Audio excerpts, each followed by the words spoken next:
দেখো দেখো কানাই আখি ঠারি ওই ইঙ্গিত অঙ্গুলে চম্পক সমকলি চলতে নারী আমি ধরো আমায় সয়ে দেখো দেখো কানাই আখি ঠারি ওই।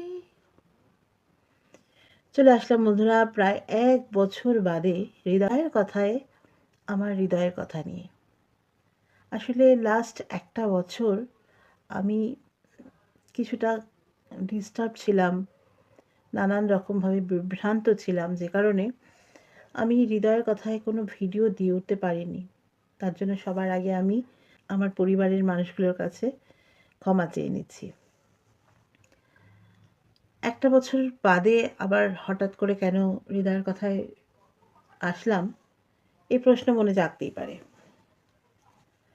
তো সেই প্রসঙ্গেই বলি, একটা বছরে আমি বেশ কিছু ঘটনার সম্মুখীন হয়েছি, যেগুলো আমার কাছে একেবারেই আশানুরূপ ছিল না, কিন্তু সেই সাথে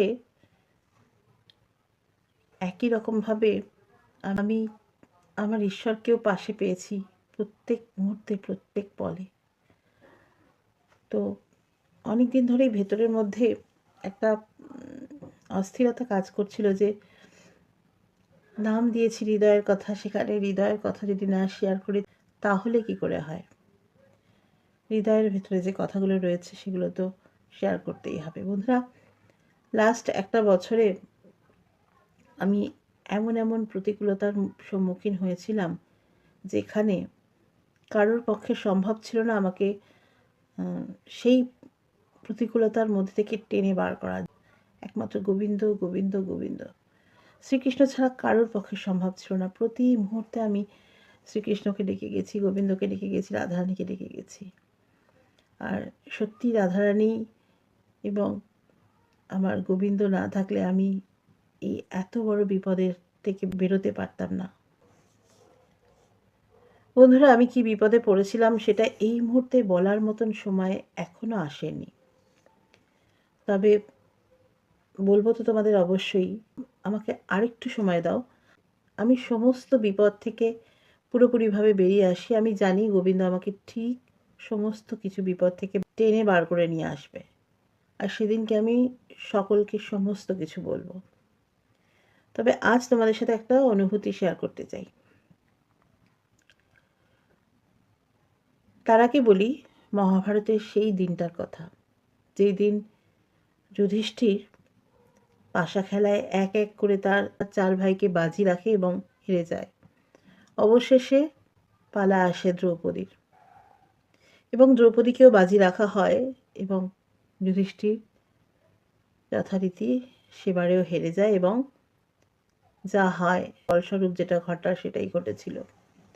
দ্রৌপদীর ওপর বিষাক্ত তীক্ষ্ণ নখ দিয়ে আঁচড়াতে এসেছিল দস্যুর দল, অর্থাৎ আমরা সবাই জানি দুঃশাসন ঝাঁপিয়ে পড়েছিল দ্রৌপদীর উপরে, তাকে বলপূর্বক টেনে নিয়ে আসছে।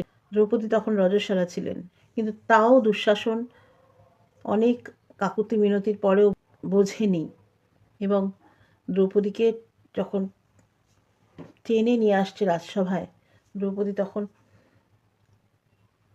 তার সর্বশক্তি দিয়ে নিজের লাজ রক্ষা করার চেষ্টা করছে, নিজের সম্ভ্রম রক্ষা করার চেষ্টা করছে। তার বস্ত্রটাকে সে বুকের কাছে এইভাবে চেপে ধরে রেখেছে, কিন্তু কিছুতেই যখন একেবারে সে সমস্ত মানে সম্পূর্ণভাবে হেরে হেরে যাচ্ছে আর নিজেকে রক্ষা করতে পারছে না, তখন একটাই কথা তার মাথায় আসলো, মাধব।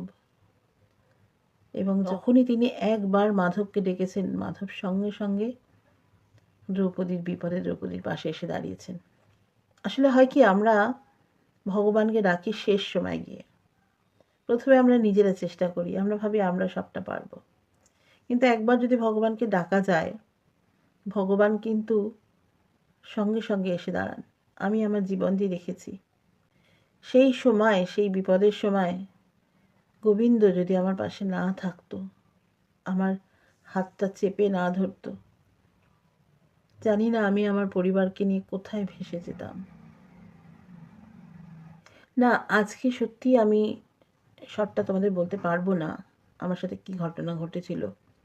তবে একদিন নিশ্চয়ই বলবো, কারণ এই মুহূর্তে বলার মতো সময় হয়নি।